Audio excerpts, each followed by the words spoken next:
ओम शांति। 1 जनवरी 2025 सभी भाई बहनों को नववर्ष की मुबारक। Happy new year. बाबा की महावाक्य। मीठे बच्चे, तुम ज्ञान की बरसात कर हरियाली करने वाले हो। तुम्हें धारणा करनी और करानी है। प्रश्न, जो बादल बरसते नहीं हैं, उन्हें कौन सा नाम देंगे? उत्तर, वह है सुस्त बादल। चुस्त वह जो बरसते हैं। अगर धारणा हो तो बरसने के बिना रह नहीं सकते। जो धारणा कर दूसरों को नहीं कराते, उनका पेट पीठ से लग जाता है। वह गरीब हैं, प्रजा में चले जाते हैं। दूसरा प्रश्न, याद की यात्रा में मुख्य मेहनत कौन सी है? उत्तर, अपने को आत्मा समझ बाप को बिंदु रूप में याद करना। बाप जो है, जैसा है, उसी स्वरूप से यथार्थ याद करना, इसमें ही मेहनत है। गीत जो पिया के साथ है। ओम शांति। जैसे सागर के ऊपर में बादल हैं, तो बादलों का बाप हुआ सागर। जो बादल सागर के साथ हैं, उनके लिए ही बरसात है।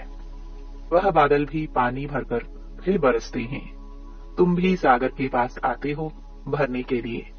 सागर के बच्चे बादल तो हो ही, जो मीठा पानी खींच लेते हो।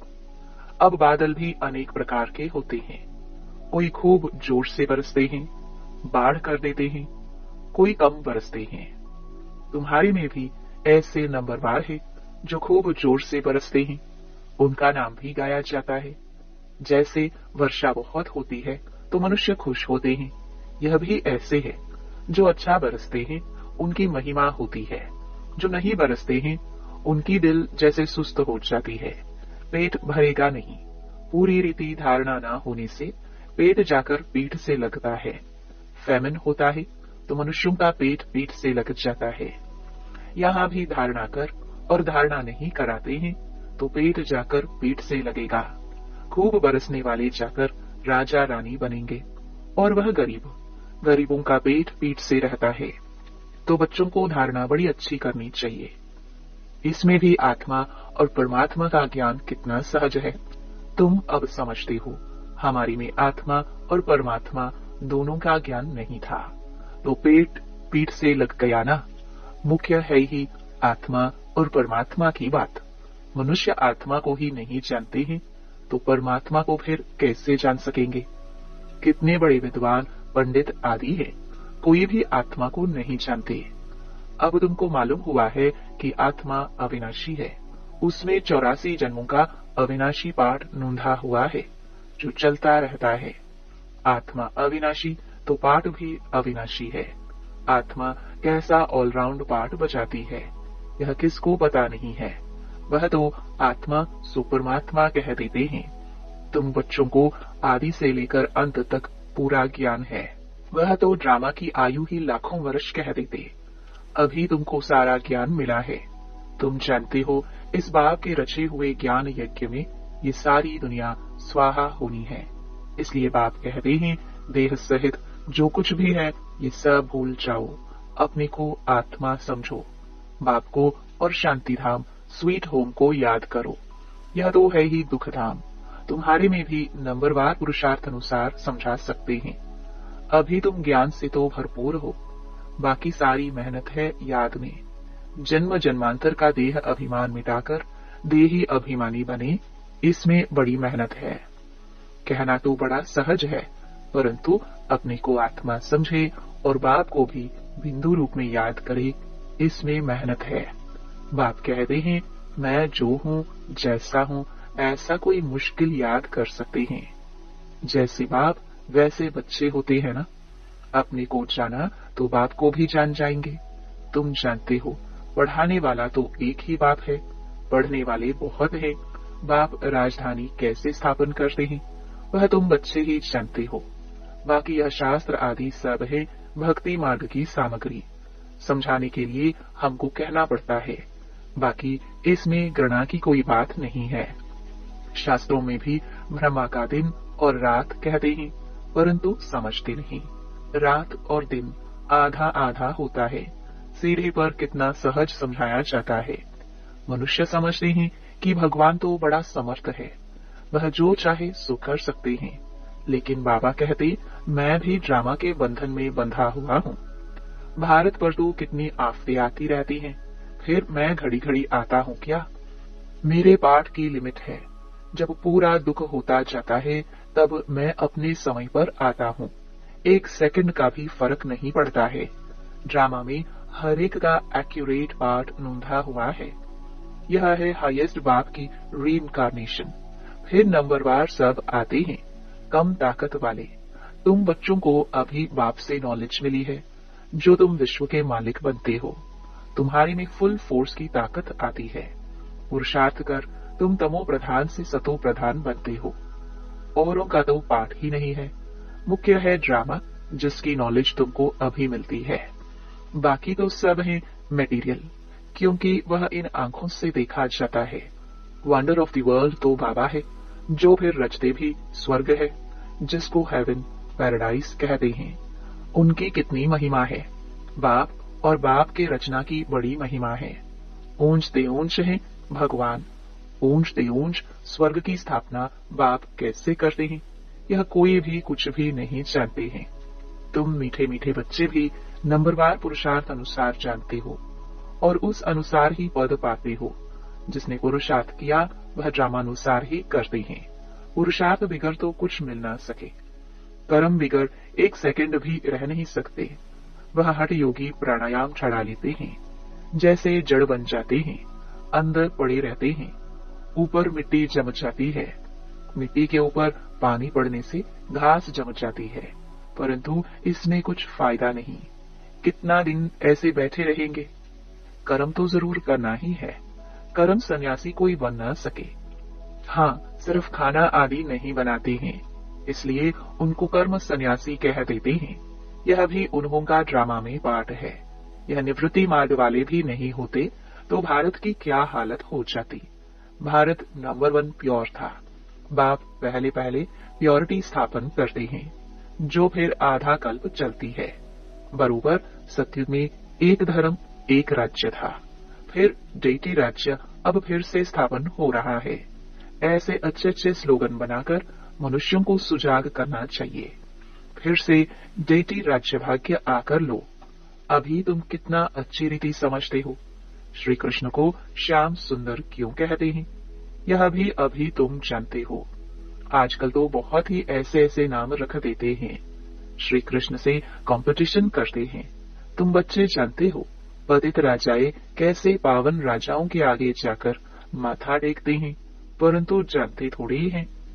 तुम बच्चे जानते हो जो पूज्य थे वही फिर पुजारी बन जाते हैं। अभी तुम्हारी बुद्धि में सारा चक्र है। यह भी याद रहे तो अवस्था बड़ी अच्छी रहे, परंतु माया सिमरण करने नहीं देती है, भुला देती है। सदैव हर्षित मुख अवस्था रहे तो तुमको देवता कहा जाए। लक्ष्मी नारायण का चित्र देख कितना खुश होते हैं। राधे कृष्ण अथवा राम आदि को देख इतना खुश नहीं होते, क्योंकि श्री कृष्ण के लिए शास्त्रों में हंगामे की बातें लिख दी हैं। ये बाबा बनता भी श्री नारायण है ना। बाबा तो इन लक्ष्मी नारायण के चित्र को देख खुश होते हैं। बच्चों को भी ऐसे समझना चाहिए। बाकी कितना समय इस पुराने शरीर में होंगे, फिर जाकर प्रिंस बनेंगे। यह एम ऑब्जेक्ट है ना। ये भी सिर्फ तुम जानते हो। खुशी में कितना गदगद होना चाहिए। जितना पढ़ेंगे उतना ऊंच पद पाएंगे, पढ़ेंगे नहीं तो क्या पद मिलेगा। कहाँ विश्व का महाराजा महारानी, कहाँ साहूकार, प्रजा में नौकर चाकर। सब्जेक्ट तो एक ही है, सिर्फ मन मना भव, मध्याजी भव। अलफ और बे, याद और ज्ञान, इनको कितनी खुशी हुई। अलफ को अल्लाह मिला, बाकी सब दे दिया। कितनी बड़ी लॉटरी मिल गई। बाकी क्या चाहिए। तो क्यों ना बच्चों के अंदर में खुशी रहनी चाहिए। इसलिए बाबा कहते हैं ऐसा ट्रांसलाइट का चित्र सबके लिए बनवाए जो बच्चे देखकर खुश होते रहें। शिव बाबा ब्रह्मा द्वारा हमको ये वर्षा दे रहे हैं। मनुष्य तो कुछ नहीं जानते हैं, बिल्कुल ही तुच्छ बुद्धि है। अभी तुम तुच्छ बुद्धि से स्वच्छ बुद्धि बन रहे हो। सब कुछ जान गए हो, और कुछ पढ़ने की दरकार नहीं। इस पढ़ाई से तुमको विश्व की बादशाही मिलती है, इसलिए बाप को नॉलेजफुल कहते हैं। मनुष्य फिर समझते हैं, हर एक के दिल को जानते हैं, परंतु बाप तो नॉलेज देते हैं। टीचर समझ सकते हैं, फलाना पढ़ते हैं, बाकी सारा दिन या थोड़ी बैठ देखेंगे कि इनकी बुद्धि में क्या चलता है। ये तो वंडरफुल नॉलेज है। बाप को ज्ञान का सागर, सुख शांति का सागर कहा जाता है। तुम भी अभी मास्टर ज्ञान सागर बनते हो, फिर यह टाइटल उड़ जाएगा, फिर सर्वगुण संपन्न 16 कला संपूर्ण बनेंगे। यह है मनुष्यों का ऊंच मर्तबा। इस समय यह है ईश्वरीय मर्तबा। कितनी समझने और समझाने की बातें हैं। लक्ष्मी नारायण का चित्र देख बड़ी खुशी होनी चाहिए। हम अभी विश्व के मालिक बनेंगे। नॉलेज से ही सब गुण आते हैं। अपना एम ऑब्जेक्ट देखने से ही रिफ्रेशमेंट आ जाती है।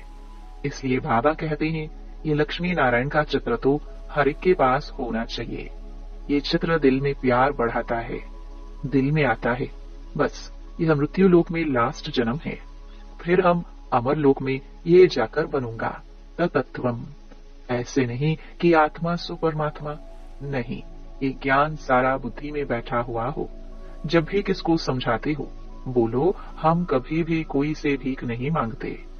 प्रजापिता ब्रह्मा के बच्चे तो बहुत हैं, हम अपने ही तन मन धन से सेवा करते हैं। ब्राह्मण अपनी कमाई से ही यज्ञ को चला रहे हैं। शूद्रों के पैसे नहीं लगा सकते। ढेर बच्चे हैं, वह जानते हैं जितना हम तन मन धन से सर्विस करेंगे, सरेंडर होंगे, उतना पद पाएंगे। जानते हैं बाबा ने बीज बोया है तो ये लक्ष्मी नारायण बनते हैं। वैसे यहाँ काम में तो आने नहीं है, क्यों ना इस कार्य में लगा दे। फिर क्या सरेंडर होने वाले भूख मरते हैं क्या? बहुत संभाल होती रहती है। बाबा की कितनी संभाल होती रहती है। यह तो शिव बाबा का रथ है ना, सारे वर्ल्ड को हेवन बनाने वाला है। यह हसीन मुसाफिर है। परमपिता परमात्मा तो आकर सबको हसीन बनाते हैं। तुम सामरे से गोरा हसीन बनते हो ना। कितना सलोना साजन है, आकर सबको गोरा बना देते हैं। उन पर तो कुर्बान जाना चाहिए, याद करते रहना चाहिए। जैसे आत्मा को देख नहीं सकते, जान सकते हैं, वैसे परमात्मा को भी जान सकते हैं। देखने में तो आत्मा परमात्मा दोनों एक जैसे बिंदु हैं। बाकी तो सारी नॉलेज है। यह बड़ी समझ की बातें हैं। बच्चों की बुद्धि में यह नोट रहनी चाहिए। बुद्धि में नंबरवार पुरुषार्थ अनुसार धारणा होती है। डॉक्टर लोगों को भी दवाइयां याद रहती है ना। ऐसे नहीं कि उस समय बैठ किताब देखेंगे। डॉक्टरी की भी पॉइंट्स होती हैं, बैरिस्टरी की भी पॉइंट्स होती हैं। तुम्हारे पास भी पॉइंट्स हैं, टॉपिक्स हैं जिस पर समझाते हैं। कोई पॉइंट किसको फायदा कर लेती है, कोई को किस पॉइंट से तीर लग जाता है। पॉइंट तो बहुत ढेर की ढेर है। जो अच्छी रीति धारण करेंगे वह अच्छी रीति सर्विस कर सकेंगे। आधा कल्प से महारोगी पेशेंट हैं, आत्मा पतित बनी है। उनके लिए एक अविनाशी सर्जन दवाई देते हैं। वह सदैव सर्जन ही रहते हैं, कभी बीमार होते नहीं। और तो सब बीमार पड़ जाते हैं। अविनाशी सर्जन एक ही बार आकर मन मनाभव का इंजेक्शन लगाते हैं। कितना सहज है। चित्र को पॉकेट में रख दो सदैव। बाबा नारायण का पुजारी था तो लक्ष्मी का चित्र निकाल अकेला नारायण का चित्र रख दिया। अभी पता पड़ता है जिसकी हम पूजा करते थे वह अब बन रहे हैं। लक्ष्मी को विदाई दे दी तो ये पक्का है हम लक्ष्मी नहीं बनूंगा। लक्ष्मी बैठ पैर दबावे, ये अच्छा नहीं लगता था। उनको देखकर पुरुष लोग स्त्री से पैर दबवाते हैं। वहां थोड़ी लक्ष्मी ऐसे पैर दबाएंगी। ये रस्म रिवाज वहां होती नहीं। ये रस्म रावण राज्य की है। इस चित्र में सारी नॉलेज है। ऊपर में त्रिमूर्ति भी है। इस नॉलेज को सारा दिन सिमरन कर बड़ा वंडर लगता है। भारत अब स्वर्ग बन रहा है। कितनी अच्छी समझानी है। पता नहीं मनुष्यों की बुद्धि में क्यों नहीं बैठता है। आगे बड़े जोर से लगेगी। भंबोर को आग लगनी है। रावण राज्य तो जरूर खलास होना चाहिए। यज्ञ में भी पवित्र ब्राह्मण चाहिए। ये बड़ा भारी यज्ञ है, सारे विश्व में प्योरिटी लाने का। वो ब्राह्मण भी भल ब्रह्मा की औलाद कहलाते हैं, परंतु वह तो कुक वंशावली है। ब्रह्मा की संतान तो पवित्र मुख वंशावली थे ना, तो उन्हों को यह समझाना चाहिए। अच्छा, मीठे मीठे सिखिलते बच्चों प्रति माता पिता बाप दादा का याद प्यार और गुड मॉर्निंग। रूहानी बाप की रूहानी बच्चों को नमस्ते। धारणा के लिए मुख्य सार। पहला, स्वच्छ बुद्धिवन वंडरफुल ज्ञान को धारण कर बाप समान मास्टर ज्ञान सागर बनना है। नॉलेज से सर्वगुण स्वयं में धारण करने हैं। दूसरा, जैसे बाबा ने तन मन धन सर्विस में लगाया, सरेंडर हुए, ऐसे बाप समान अपना सब कुछ ईश्वरीय सेवा में सफल करना है। सदा रिफ्रेश रहने के लिए एम ऑब्जेक्ट का चित्र साथ में रखना है। वरदान, एक रस स्थिति द्वारा सदा एक बाप को फॉलो करने वाले प्रसन्न चित्त भव। आप बच्चों के लिए ब्रह्मा बाप की जीवन एक्यूरेट कंप्यूटर है। जैसे आजकल कंप्यूटर द्वारा हर एक प्रश्न का उत्तर पूछते हैं, ऐसे मन में जब भी कोई प्रश्न उठता है तो क्या, क्यों, कैसे के बजाय ब्रह्मा बाप के जीवन रूपी कंप्यूटर से देखो। क्या और कैसे का क्वेश्चन ऐसे में बदल जाएगा। प्रश्न चित्त के बजाय प्रसन्न चित्त बन जाएंगे। प्रसन्न चित्त अर्थात एक रस स्थिति में एक बाप को फॉलो करने वाले। स्लोगन, आत्मिक शक्ति के आधार पर सदा स्वस्थ रहने का अनुभव करो। विशेष नोट, सभी ब्रह्मावत्स 1 जनवरी से 31 जनवरी 2025 तक विशेष अंतर्मुखता की गुफा में बैठ योग तपस्या करते हुए पूरे विश्व को अपनी शक्तिशाली मनसा द्वारा विशेष सकाश देने की सेवा करना जी। इसी लक्ष्य से इस मास के पत्र पुष्प में जो अव्यक्त इशारे भेजे गए हैं, वह पूरे जनवरी मास में मुरली के नीचे भी लिख रहे हैं। आप सभी इन पॉइंट्स पर विशेष मनन चिंतन करते हुए मनसा सेवा के अनुभवी बने। अपनी शक्तिशाली मनसा द्वारा सकाश देने की सेवा करो। आप शांति दूत बच्चे कहाँ भी रहते, चलते फिरते सदा अपने को शांति दूत समझकर चलो। जो स्वयं शांत स्वरूप शक्तिशाली स्वरूप में स्थित होंगे, वह दूसरों को भी शांति और शक्ति की सकाश देते रहेंगे। ओम शांति।